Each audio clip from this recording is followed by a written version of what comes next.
Ladies and gentlemen, welcome back to Pat's Creative Podcast, episode 17. And today I'm joined by the one and only 8-bit and 16-bit music remixer, Bulby. Bulby, or Mike, would you care to introduce yourself to the people out there? So I'm Mike. I go by Bulby online. Most people probably know me for the YouTube work that I do, which is kind of 8-bit retro remixes of video game music. I've done other music as well, but yeah, that's pretty much it. Yes, awesome. And you've been on the scene for quite a while now. I can't recall exactly when I found your channel, but I've definitely been watching for a very long time now. I remember when you even releasing your original Sound Theory episodes back in 2016, I believe. So I think it was around then when I first discovered your channel. But I think that might be kind of a good jumping point just to ask how you kind of got into this remixing industry, if you will. Like, was that your plan originally when you were going into YouTube? Were you doing remixes before YouTube, or how did this all kind of evolve? Yes, good question. The answer's pretty straightforward, actually. I remember I was at university, and I was in my dorm room, and coming out of school was a bit kind of like, whatever. But I kind of just wanted to do something. I wanted to do something other than like, the university work and then, go and get a job. Like, I wanted to have some sort of like creative outlet that could be maybe a job one day, or just like, money on the side, or just like something I do for fun. So I remember quite like I am actually right now. I was sitting at my desk with my laptop, and I was like, well, I like music and I like video games. So if I combine the two, what can I do with it? And the thing is like I did grow up with retro games, but listening to like the music or like appreciating it was like never something I really actually like did until I started this. It was more so like when I thought about what I wanted to do, it was like, okay, I could cover video game music like by playing an instrument. Sure. I played trumpet, and it was like, well, a lot of people do that already, don't they? And like, I don't really have the space or the recording equipment to do that. I could write my own music, and it's like, okay, but the people discovering that it's going to be difficult because like, it's original work. People aren't really usually looking for original work unless they're actually looking for a composer, Right.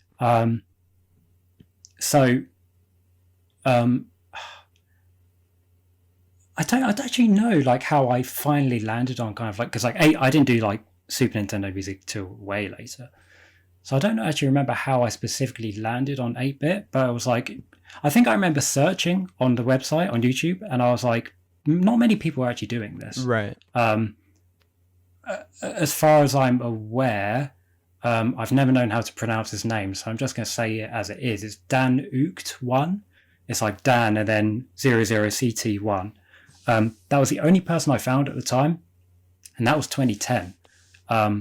And who was doing 8-bit specifically remixes, or? Yeah. But the way he was, or they, I should say, is producing it was, they were just screen capturing the 8-bit software and just like uploading that, which is fine, and a lot of people still do that to this day. But I kind of saw it and I was like, okay, this could be interesting. But there's no unique visual aspect to it. Yeah. Like, and so I remember my first uploads were like, 8-bit music. It wasn't actually 8-bit at the time. I didn't know, but you live and learn. And I just did like really like crude like picture edits, and like it was kind of funny. And I shared it with like my immediate friends, and they liked it. And yeah, it kind of went from there. Sure. I don't think I ever kind of thought in the early stages like, I don't want to do this, or like, oh, maybe I shouldn't do this. Right. I kind of just started it, and I never stopped really. Yeah. Well, and that's what's so interesting is that you recreate all these images, and now you also do like animations as well of like these games. And I'm curious, do you kind of consider yourself a pixel artist, or is that more of a side thing that kind of happened because of this music stuff, or were you always interested in that? Like, where did that kind of enter the field? So I wouldn't say pixel artist because I don't draw any of the pixel art myself. I Right. usually get them commissioned by like professionals, or I've done ones like back in the day, but like they weren't very good. And I actually know, funny you should ask that because a few days ago I did actually start trying to do a bit of pixel art. I'm really bad at it. I'm really really bad at it. But like everyone starts somewhere, so maybe I'll Sure. try again like at some point. So that's the thing, right? Is like I'm sure when I first started, because when I first started, I didn't do pixel art at all. It was just like, well, I did like covers of like real music. I did like a Bruno Mars song or something. Obviously, I'm not going to find pixel art Bruno Mars, am I? So I literally just took a picture of Right. him, and stuck his head and stuck it on Mario's body and called it a day. And I'm sure me back then wouldn't have thought like, oh, several years from now I'm going to be editing sprites, Right. animating sprites, and kind of like doing what I am right now. Sure. It's always been like an endeavor of just like pushing myself to see what I can do more. Right. Like, because a lot of it is unnecessary, I would say, because people come for the music. Sure. But for me, it's more just like I'd like to just see how far I can go with it. Yeah. And the next step for that will be, I guess, kind of doing my own pixel art. Right. That's like a huge step, though. That's Sure. a huge step. Sure. Yeah. Well, I think it adds a lot of interest to your music that you can't find in a lot of other videos, because so many other video game remixes or rips will usually just have a splash or a screen burn or something. And I kind of like how not only do you have something visual going on, but to have it animated too and give reason to watch, even if it's just for like a few seconds until the gag is up, right? Because usually you have something going on at the beginning and then it kind of stables out later, right, and becomes a little bit more solid. I always kind of enjoy that. It feels almost like the equivalent of a musician's intro, like how a lot of YouTube channels will have like an intro to their video. Your intro is kind of that really quick animated segment before he gets on to the heart of the music, right? And I always thought it added just a nice little touch to your style. But I'm curious, what if you don't mind me asking, what level of how did you learn to remix these songs? Like, what level of, was there education behind that? Was it kind of more self-taught? And by extension with the pixel art, how did you kind of manage all these elements? Yeah. Okay. So I've been a musician all my life. So I've been a composer longer than I've been a remixer. And part of, in music, there are kind of like four things that at least I do. There's performing, there's composing, remixing, and then transcribing. Transcribing is when you simply listen to the music and then you just write down what it is in like either notation format or, maybe like guitar tab or whatever you're using, like MIDI format, something like that. Right. So the skills I needed to do what I do now, I kind of already had, because I was transcribing music as part of school and university and in my own kind of thing as well. I was doing some remixes, actually, kind of not 8-bit video game remixes before I started doing that. Not like anything big, just kind of like something to do for fun, to be like, oh, this is, I made this. Right. So that's kind of like where the skills have come from. I didn't like start 8-bit music not as a musician, I should say. Right. So like it is kind of just like, something I can do with all the skills I've had back in the past. Right. Some of it's self-taught as well. I think definitely the music is all education, but like the pixel art, the animation, that's all self-taught. Right. I think the animation kind of came from when I did the OST videos. Obviously, I can't have a still image for 16 minutes while there's a script. It has to be a video. Right. So I learned to kind of like animate through the programs I have. I can't remember if I can't remember if I animated before those videos or not. I'd have to look it up. I think I did. I feel like I saw at least a couple back then. Yeah. I mean, it's been like a slow kind of progress. Like first there was like the random pictures, then there was like half 8-bit, half real pictures. Right. Then that went to like 8-bit pictures. Then it went to like 8-bit slight animations. Right. And then where I am kind of now, where it's like you say the first bit, and then just like usually a still image or just like a looping thing. Yeah. It's all just kind of been like progress, slowly building up. I presume to a point where one day I'm going to make like a 15-minute animation with the music as well. I don't know. It could happen. I don't know. The one, well, I won't give it away, but the one I'm working on right now has got a full minute of animation, unique animation. Oh wow. And that's kind of just like something I'm just like seeing if I can do it, you know? Sure. Seeing if it looks good. Right. Would you predict that's where your channel might head though, is more towards animated music videos in a sense, even if it's lightly animated, but having like longer duration animations play over your music? Or do you think that's, just something fun to experiment with, basically? Uh, let me rephrase that. Do you find that to be the next way you plan on evolving your content, or are you just kind of experimenting? Yeah, no, I think it could. The only reason I hesitate is because it's going to be dependent on the content itself. Sure. Like, so prior to starting this podcast, I've just uploaded a new remix of Sparkman from Mega Man 3. Something like that doesn't require a full video of animation. Right. Because it's just, I guess, like, because I've got the start animation, the kind of like the splash screen. The only way I could further that is to like recreate the whole Sparkman stage and have them right. And like, I'm not going to do that for like a minute 20s video, you know? Sure. Whereas the one I'm working on now, I'll say where it's from because it doesn't really give away from much. It's from Smash. Like you immediately think, okay, if it's a Smash remix with a music video, then it could be like a Smash match or something. Right. You're watching, and like an 8-bit match or something. So it really does depend. I don't think I would choose the content based on how far I can animate it either. Sure. So I presume it would be kind of like a mix. Like I'll have a few that are just like initial animation splash screen. Right. But then, the other thing as well is it takes forever. Like this one I'm doing right now is like, I've been working on it, at least the animating bit. I'm not going to talk about the sprite work and the music. But the animating, I've been working for the past 3-4 days, and I've got about 8 seconds worth. Right. So like that's a big ordeal to go through. So like, in general, would you say the animation takes longer than the actual remixing itself, or?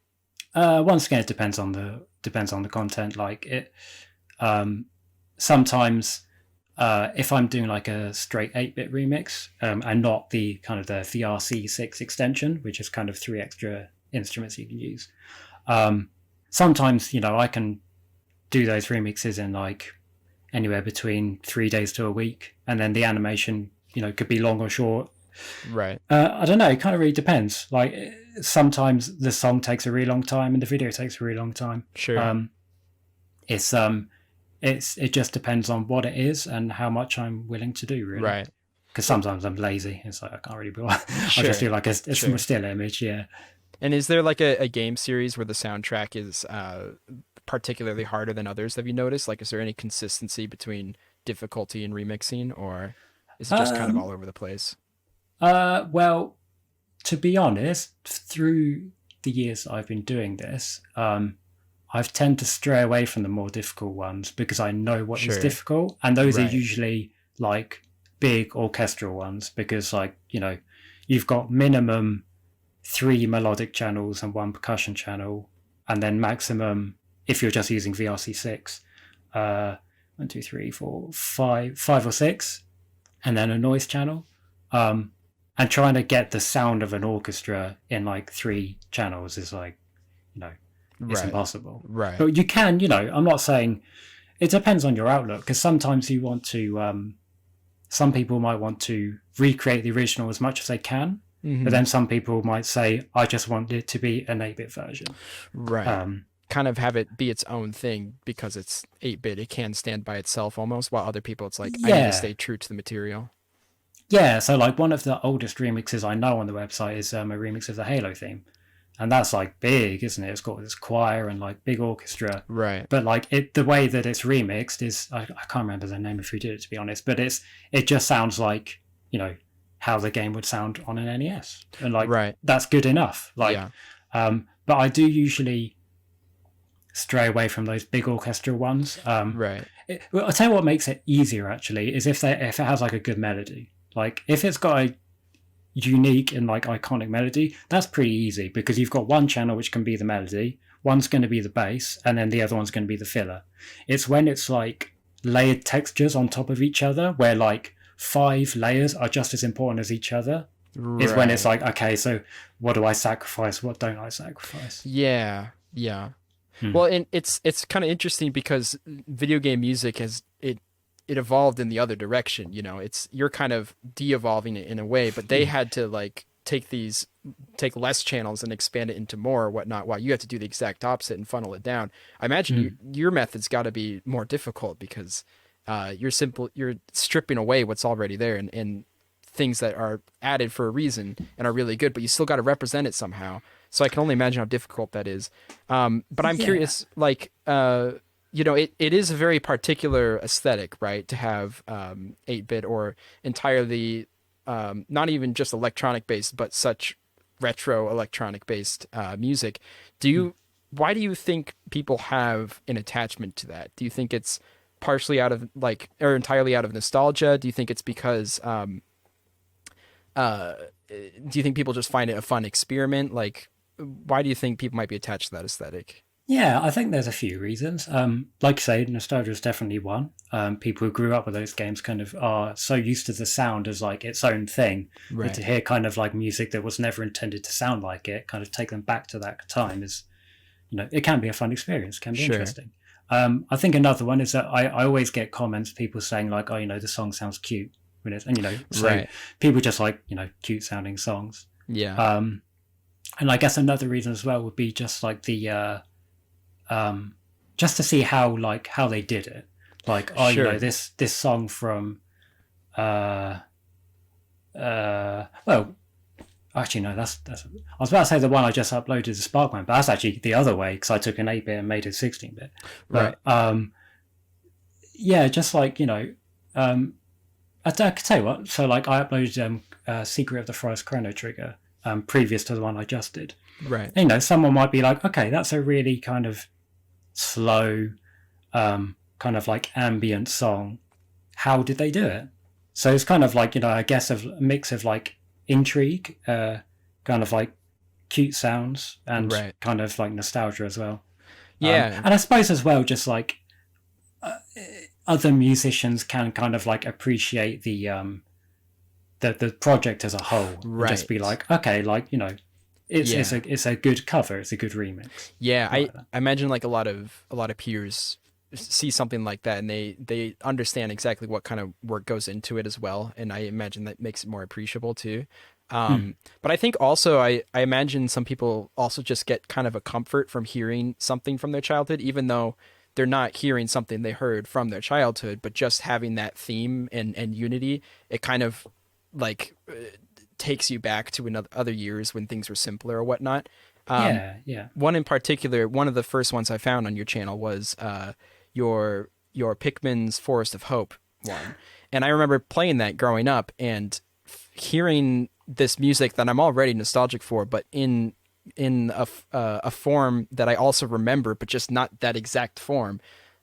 There's something so comforting about it, right? It almost puts you at peace because it reminds you of when you didn't have all these worries to worry about as a kid, you know? And I imagine that's got to be at least part of it for a lot of people.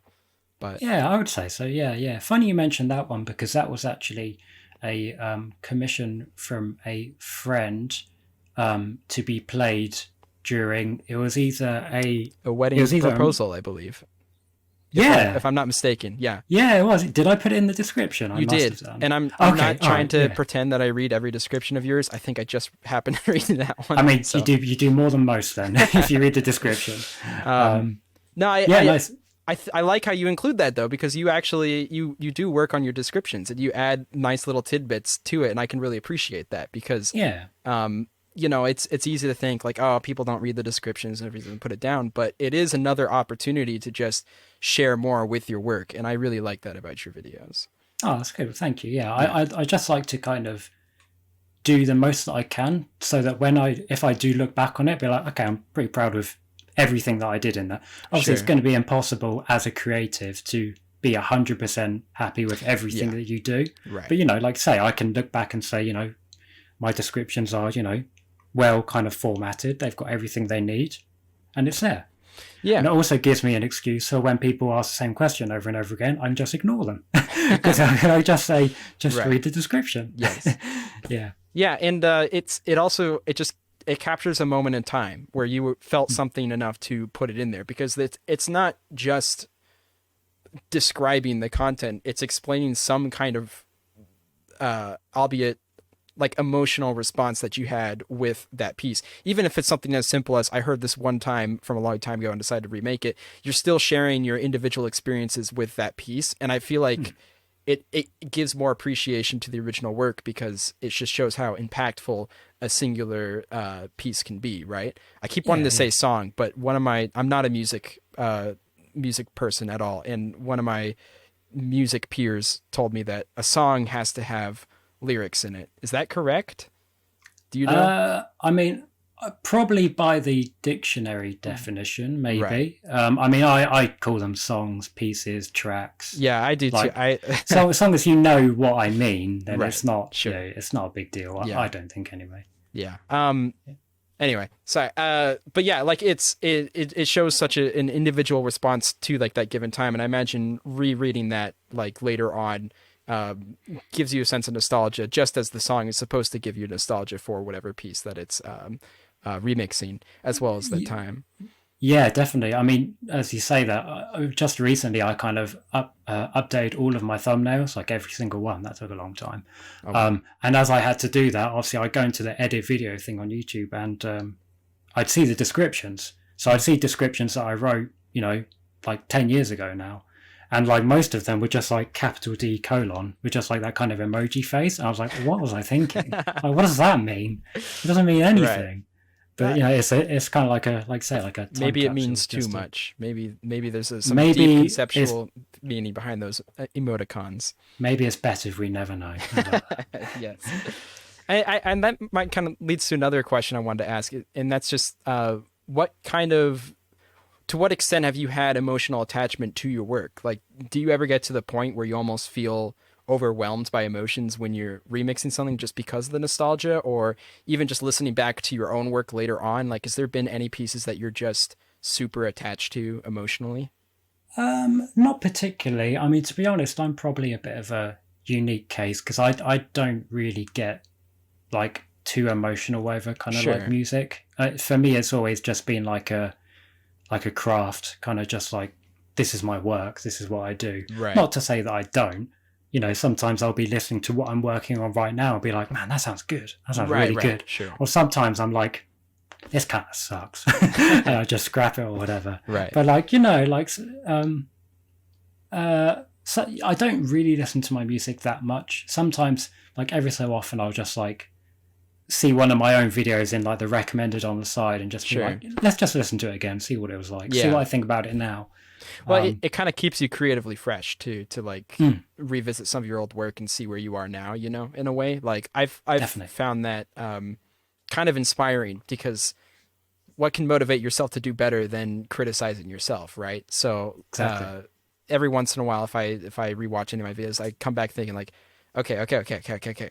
Back to the writing board. We're gonna fix this. This is gonna be solved next time. I'm not gonna make the same mistake or whatnot. Yeah, and that's difficult for a lot of people, actually. Kind of just like self-criticizing, because it can be difficult to kind of like accept, kind of like, that was trash or whatever. But like, it's a very important kind of talent skill to have. Definitely. Yeah. I know, like maybe 6 months ago or so, I started my first interview for this show in particular, and I was interviewing Lorenzo de Sacura, and at the time the interview went great. It was a fine interview, but like I had it in my head that like, oh, I'm already on top of things. I can continue to work on this or whatnot. And then, but rewatching it, I could fully think like, okay, these are some things I can address in the future. Maybe some questions I can word better, or some pauses I can better fill in or whatnot. And even if something as recent as 6 months ago, if you feel on top of it, it's okay to look back at it later and be like, oh, okay, here's some mistakes I made and here's some ways I can improve going forward. But it doesn't have to be in a self-deprecating way. It can just be, this is how I move forward, basically, or evolve. Yeah. That's like a sign though as well, isn't it? Like if you can look back at old thing and kind of like make a big laundry list of kind of what you would improve, that's a sign that you have improved. So like, I guess that's a good way to look at it.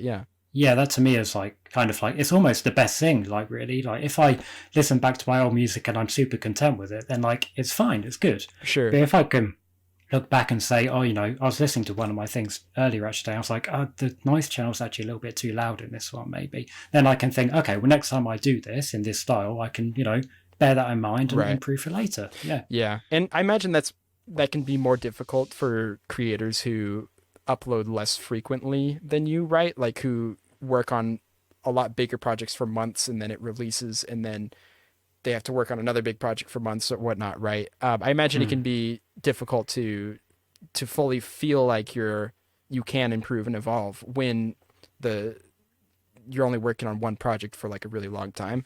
But I think that's why a lot of people stress just exercising multiple creative outlets, trying to do something creative, even if it's not your like big project that you're working on. And like even if it's just cooking or drawing or something like that, right? So that you can at least feel some momentum in bettering your craft in another field, which I think then in turn makes it easier to digest your improvements for your current field, right?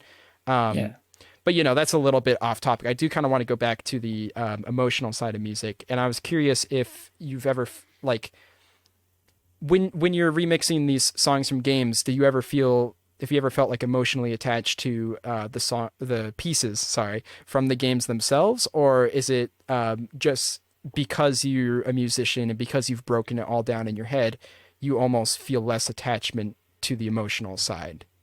Possible. Good question. Once again, it would probably depend on the song itself. Sure. I would never work on a song that I didn't like for a start. Sure. That's like, I'm not going to just like do a track because it's popular or it's like the current trend right now. Right. Like I have to have some sort of attachment to it. And usually that's either, it's a new game that I'm interested in. Right.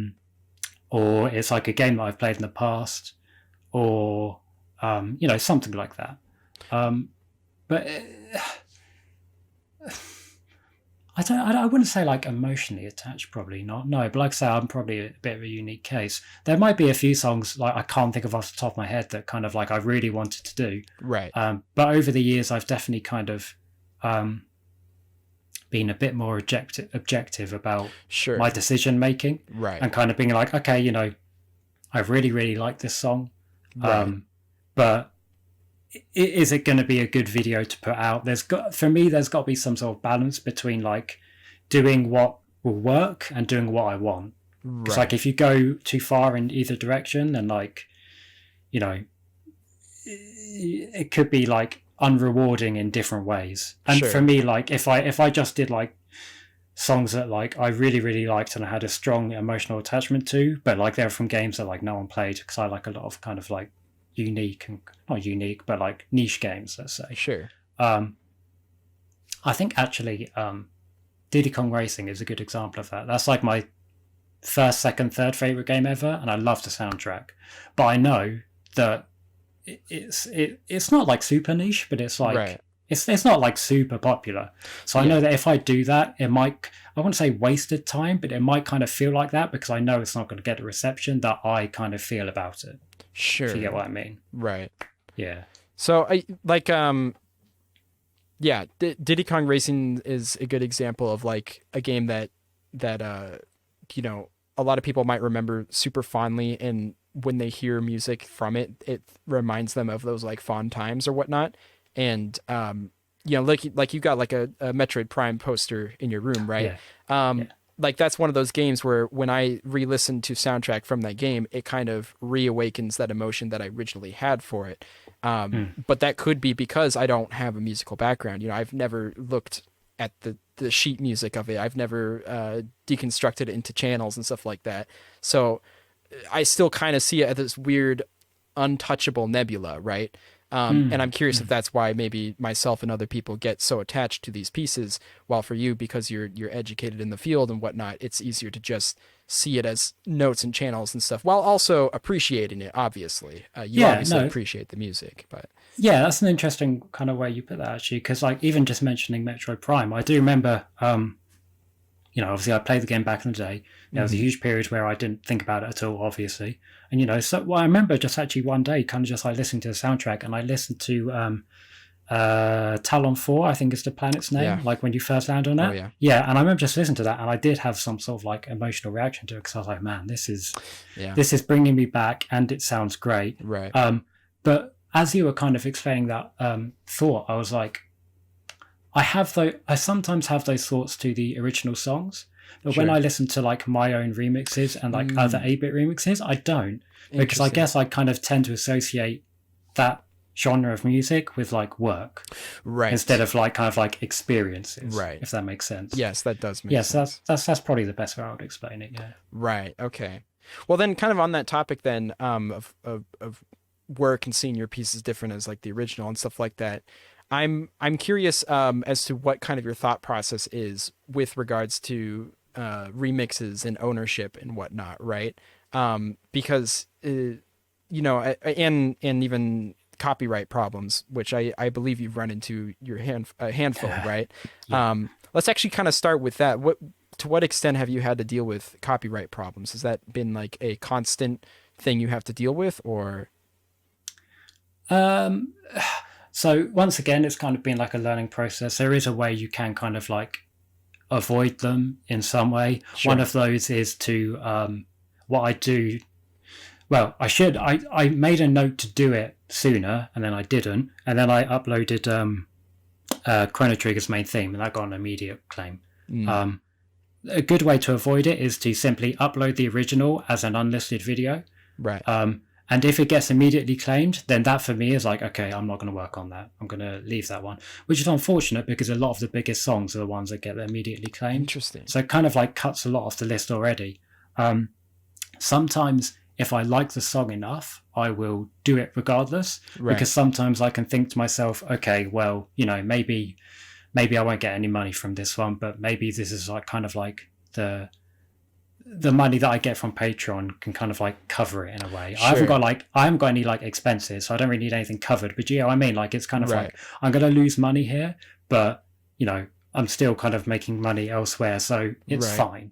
And what? And it also, sorry, continue. I was going to say, yeah, just quickly, like it also kind of depends. Like it usually happens with like new releases. If there's like a new release that's coming out that does get immediately claimed, but I know people will like it and I know it will get views, and it is something I want to work on, then I'll be like, okay, I'll take the bullet this time. It's fine. And I don't mind. I'd rather never get claims, obviously, but I don't mind taking a claim like, you know, once every 2 or 3 months. Right. Especially if the attention might make up for it in a sense, right? Yeah. Not like financially, but just in other ways. Sure. So it might just be worth it for that reason alone. Yeah. So to what extent are like, how far are the projects that you scrap after they get claimed by copyright? Like, are they finished pieces that you upload and then have to scrap, or? No, I just never start them. Oh, you never. Like I say, I just upload. I upload the original. Gotcha. Yeah. Okay. I mean, sometimes I have kind of uploaded the original. It's gotten claimed, being like, I'm going to work on it anyway, and then when I upload my one, it doesn't get claimed. Right. Because like it's, I guess, in some way like different enough. Sure. But the thing is now is that I don't know how long it's been this way, but YouTube is very good at its like algorithm or database or whatever. It's very good at picking up or claiming melodies rather than just like the song itself. That's still crazy to me, that whole idea. How does it's very annoying, especially when the claim is wrong. Yeah. Like objectively wrong. That Secret of the Forest one I did was supposed to upload a month and a half before it actually did, because I got a claim on it from like some sort of like hip hop artists that used the original as a backing track in their like R&B song or whatever. Interesting. And so when I disputed it, they never responded. So that took 30 days. Right. And then, you know, I upload on Sundays, and I had to wait an extra 2 weeks. So I was working one Sunday, and then the next Sunday I was free. Sure. So, you know, it sucks. Yeah. Right. Yeah. And then I noticed that you also usually include in your descriptions that you don't mind other people using your remixes for their work. Is there kind of a thought process behind that? Do you have any like, I don't know, is there a reason you don't mind people doing that? Like, what's your kind of thoughts on that? Not that I'm judging in any way. I'm just curious. No. It's interesting because like you look at like almost every other, I don't know about 8-bit cover artists, but let's take like regular music, sure, cover artists, and they'll sell all their music as MP3s. Right. And I've never really done that for a few reasons. Number one, I'm very lazy when it comes to like business and finances and legality and all that stuff. I just lose interest so quickly. Right. So for me, it's just like I just want to like give it out for free. Because at the end of the day as well, I actually don't know how many people download my MP3s, and I worry that if I change now after doing it for 11 years, that's a bit weird. Right. I also worry that if I do change, the effort that goes into making that change will not be rewarded financially by how many people actually buy the MP3s. Sure. Like I don't think I get enough views to warrant that. Right. I think there are a lot of cover artists that do, and that's fine. But for me, it's just less of a headache to worry about. Sure. And like other people using the music, it's just kind of like, you know, I just kind of like, I see the value in people using my music because that's how people have discovered me for a start. Right. And then also,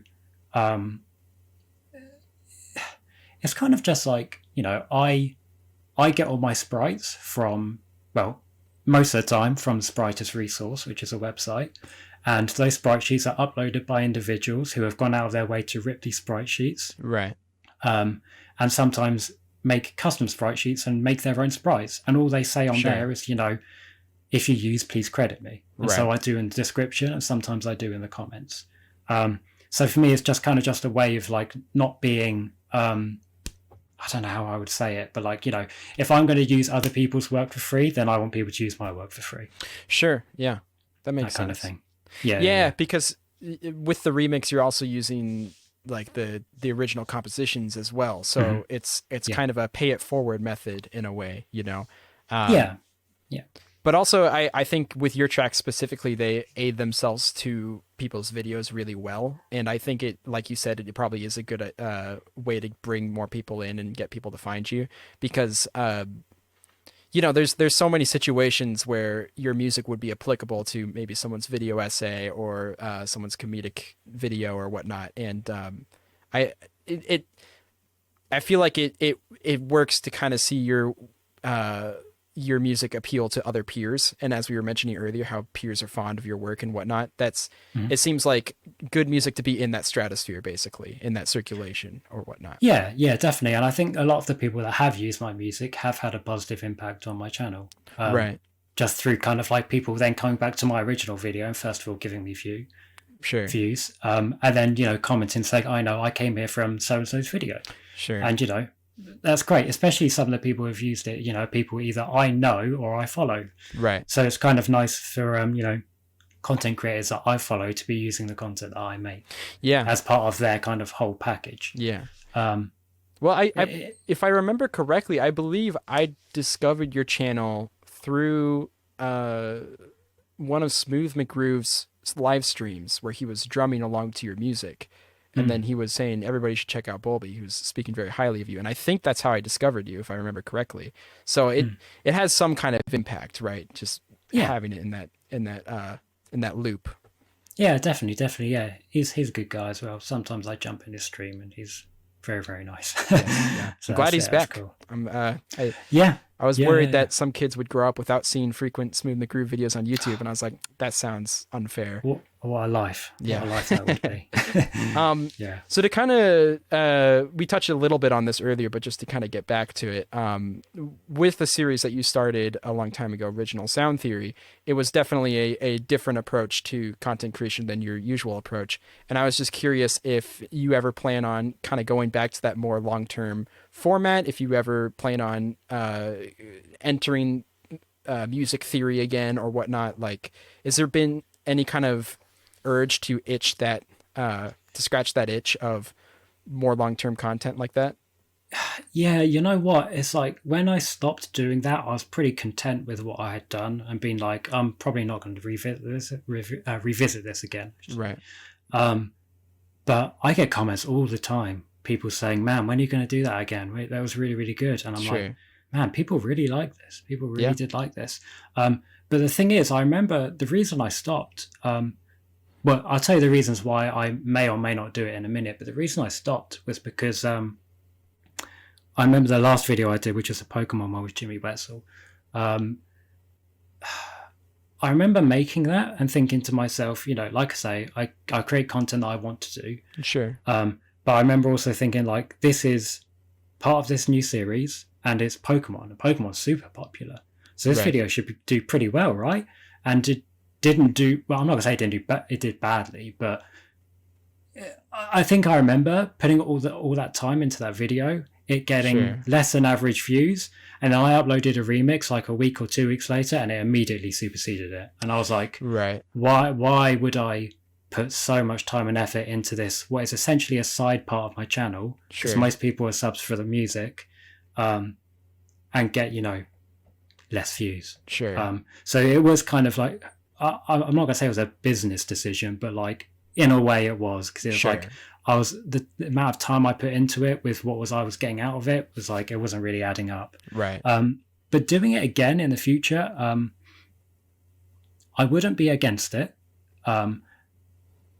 There are two issues with it though. Number one is that as great as the people who worked with me were, it can be difficult to rely on people all the time, especially with an ongoing project where I'm always going to have to ask someone, and someone different as well, bear in mind. Like I had 3 different voiceovers for those 3 videos.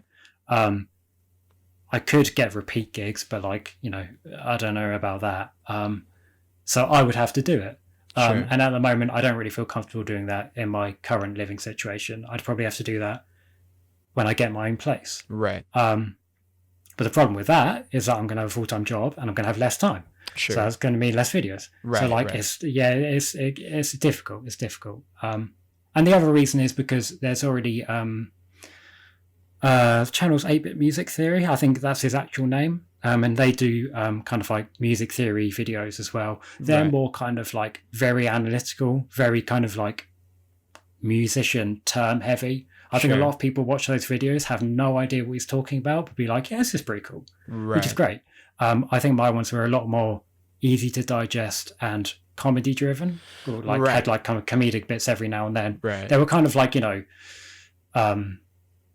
like how many YouTubers do you know make like video game content where they kind of just like talk about a game or a series, kind of like the whole Scott the Woz type thing, you know? But taking that approach to music theory, which is what exactly interesting.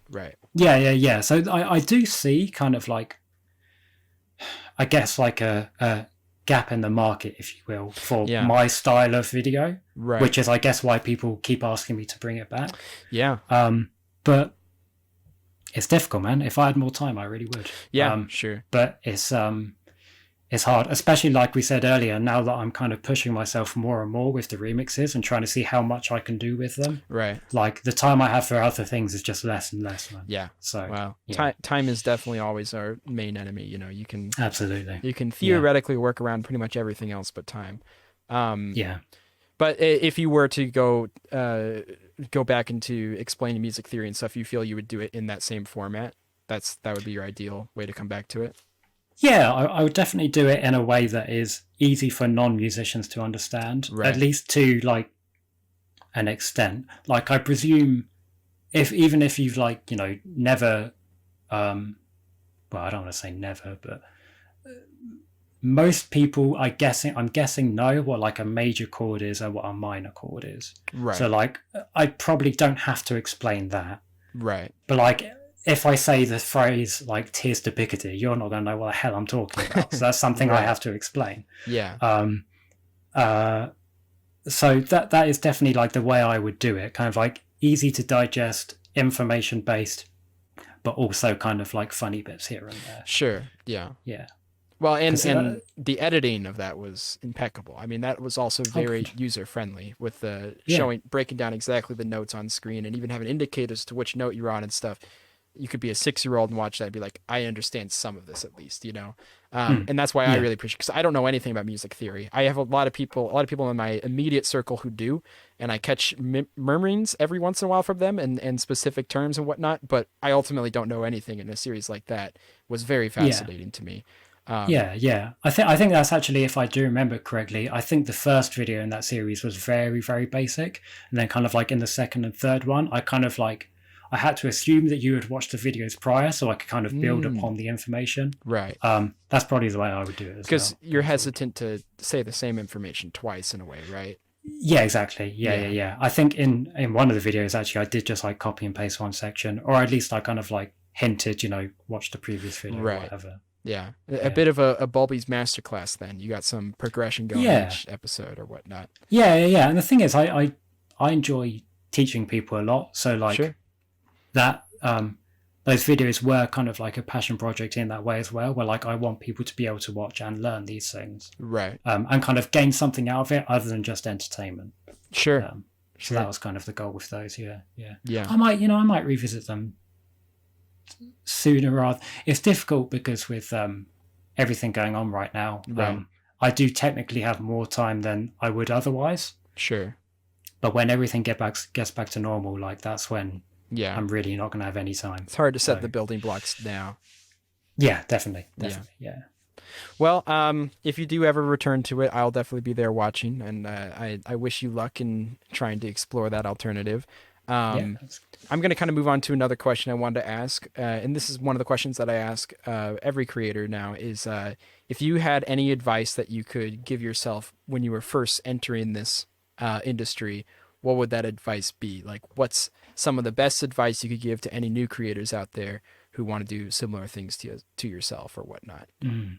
So that's a tough question to answer because the landscape has changed so much. Sure. Like the way it was like, Christ, it made me sound old. The way it was like 11 years ago was like, a lot different. Right, for sure. I think it's tough because like I feel like for the majority of the time that I've done this, I've done it in the correct way. Sometimes I've just like done it on the side. Sometimes I've pushed it really hard and done like weekly uploads. Right.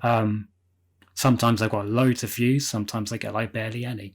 I think like with the current landscape right now, my best advice would probably be to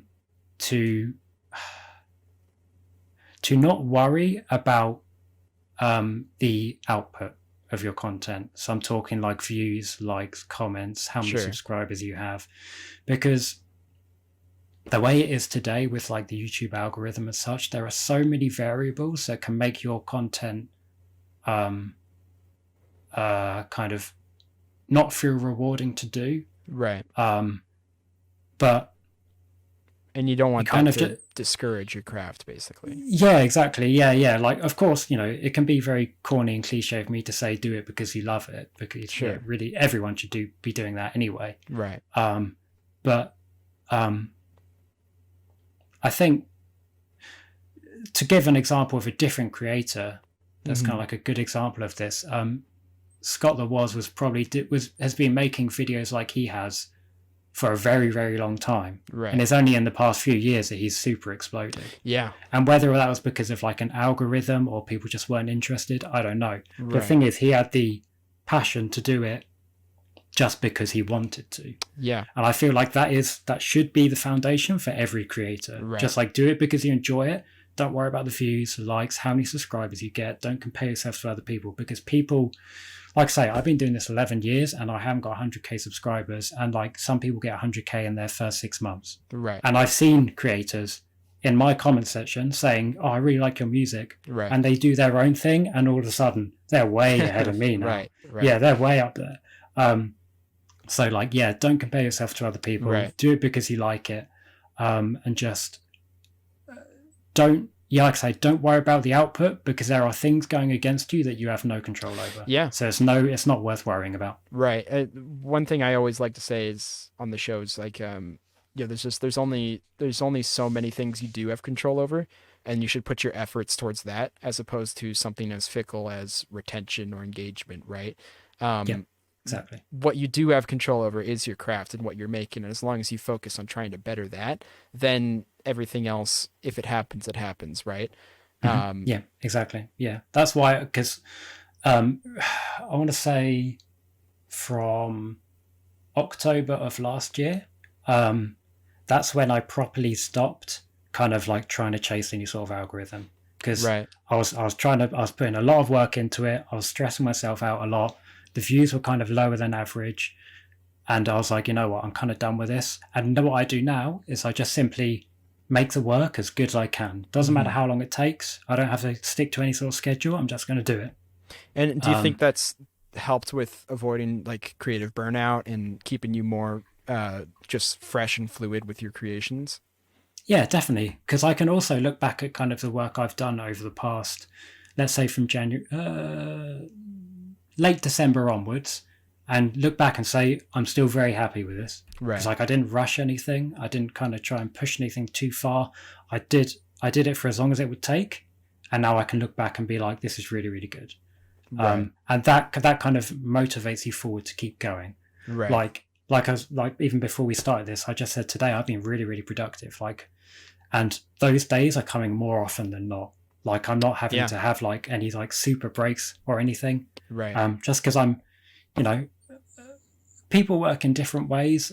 I don't give myself like a kind of like a solid, okay, I'm going to do this much today. Sure. But I like to give myself kind of like a loose, like I'm going to try and do this much today. If I can get it done, I'm going to see how I feel at that point. If I want to do more, I will. If I don't, then I won't. Right. And like, that's the thing. It's probably going to be different for people who actually do it as a job. Sure. So like, I can't really comment on that. Yeah. But if you're just looking from a purely creative perspective, Right. I would say, at least in this day and age, it might be good for you to experiment with pushing yourself and kind of like sticking to a schedule and like working with the algorithm. But because if you never know, you never try. Like if you never try, you never know, right? Right. That's kind of what I did. Well, but I think if you were to take this advice wrongly, you might think that you have to entirely stick to your original like creative vision and integrity or whatnot. But really it's more of a case of allowing your work to evolve to the point that it naturally needs to go to, right? Because you can, if you have something specific that you like about creating and you continue to do that one thing, you can get caught up in an idea that it has to continue to be that original vision. But really, when you do that, you're kind of keeping it at a fixated point when art is always evolving, right? Art is always moving and changing. Yeah. So if the algorithm allows for you to experiment with your work in a different way, don't be afraid of that, right? Feel free to explore that alternative. Just keep in mind that you want to still keep what's important to you. Find that core part of your content that's still important to you. And as long as you find some way to deliver that, the means shouldn't matter, right? That's still just your message that you're expressing. Yeah.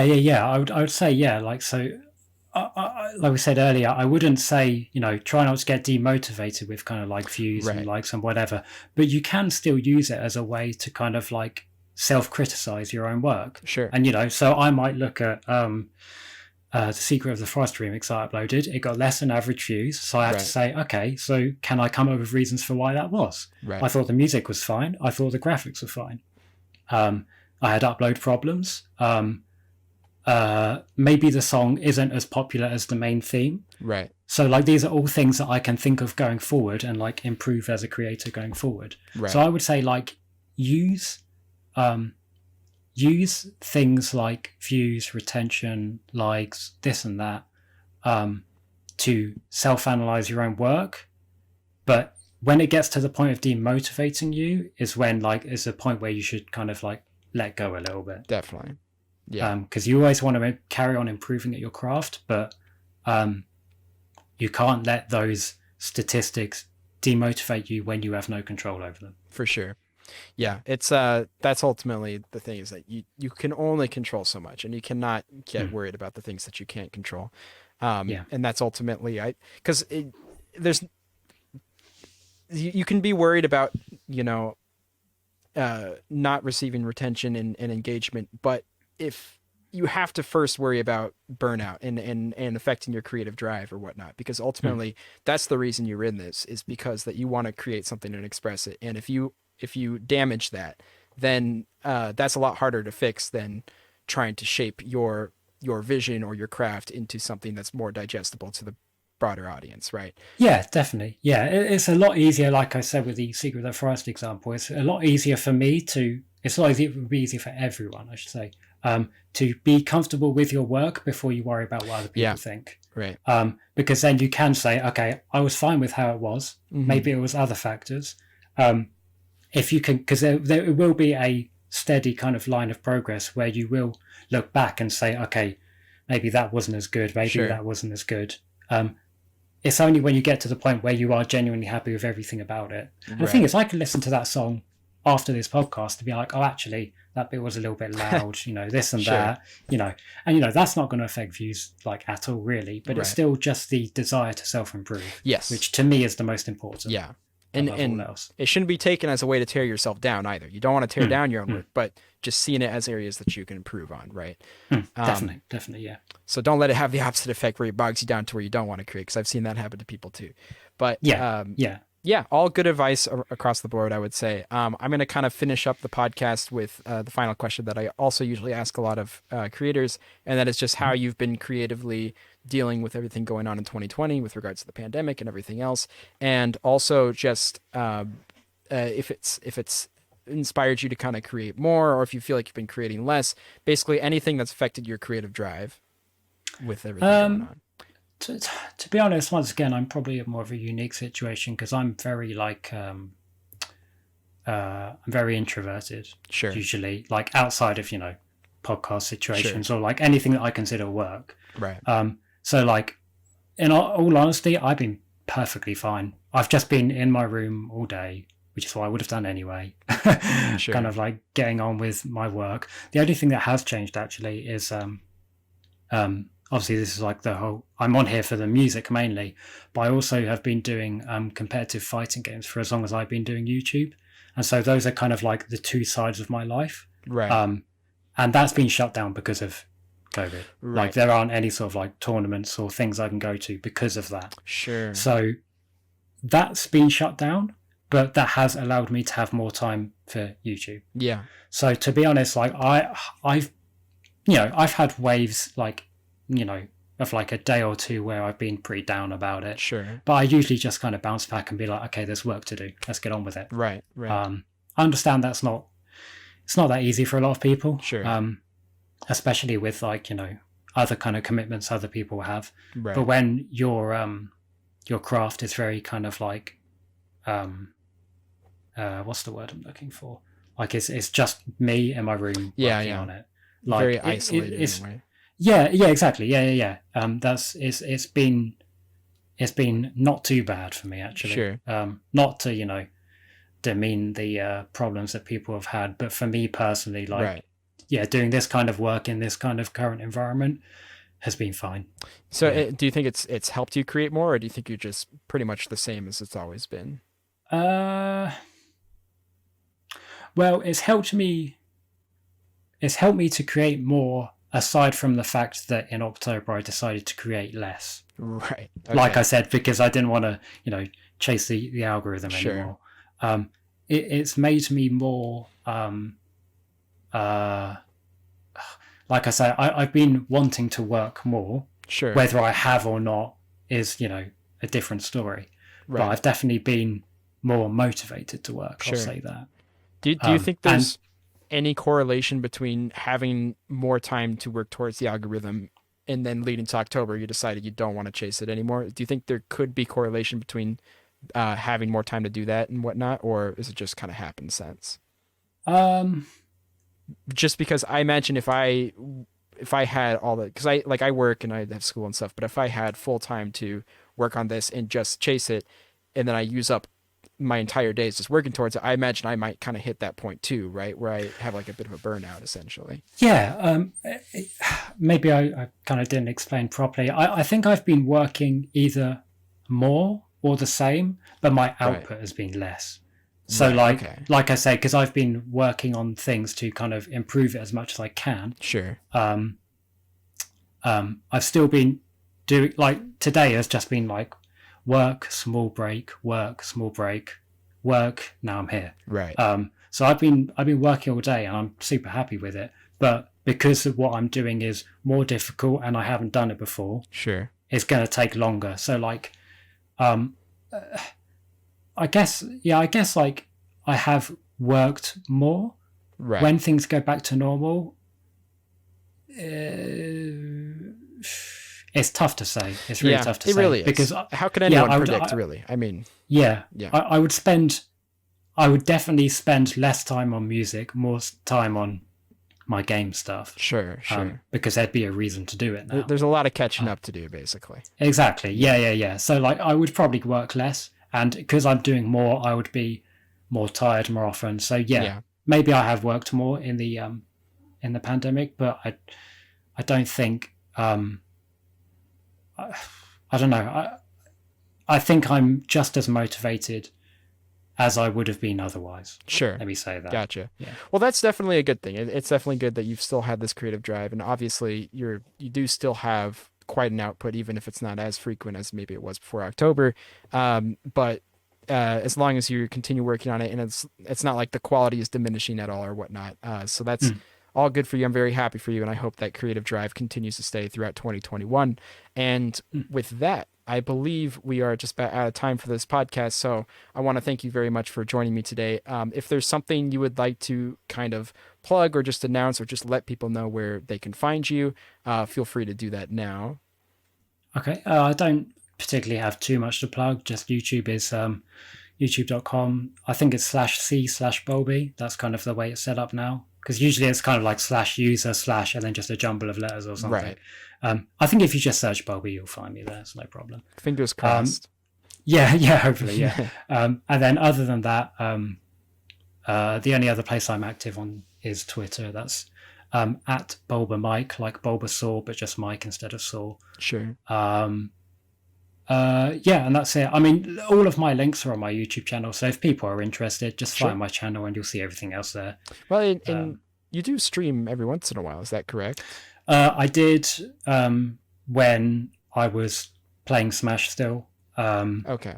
I've kind of stopped playing that now, just for various reasons, and so I haven't really had anything else to stream. Sure. I've been playing other games, but I don't think people would really be interested. But I might pick it up again soon. Gotcha. I don't know. Once again, that link is on my YouTube channel as well. Sure. So, yeah. Well, I'll also include it to the description as well as links to your Twitter and YouTube, of course.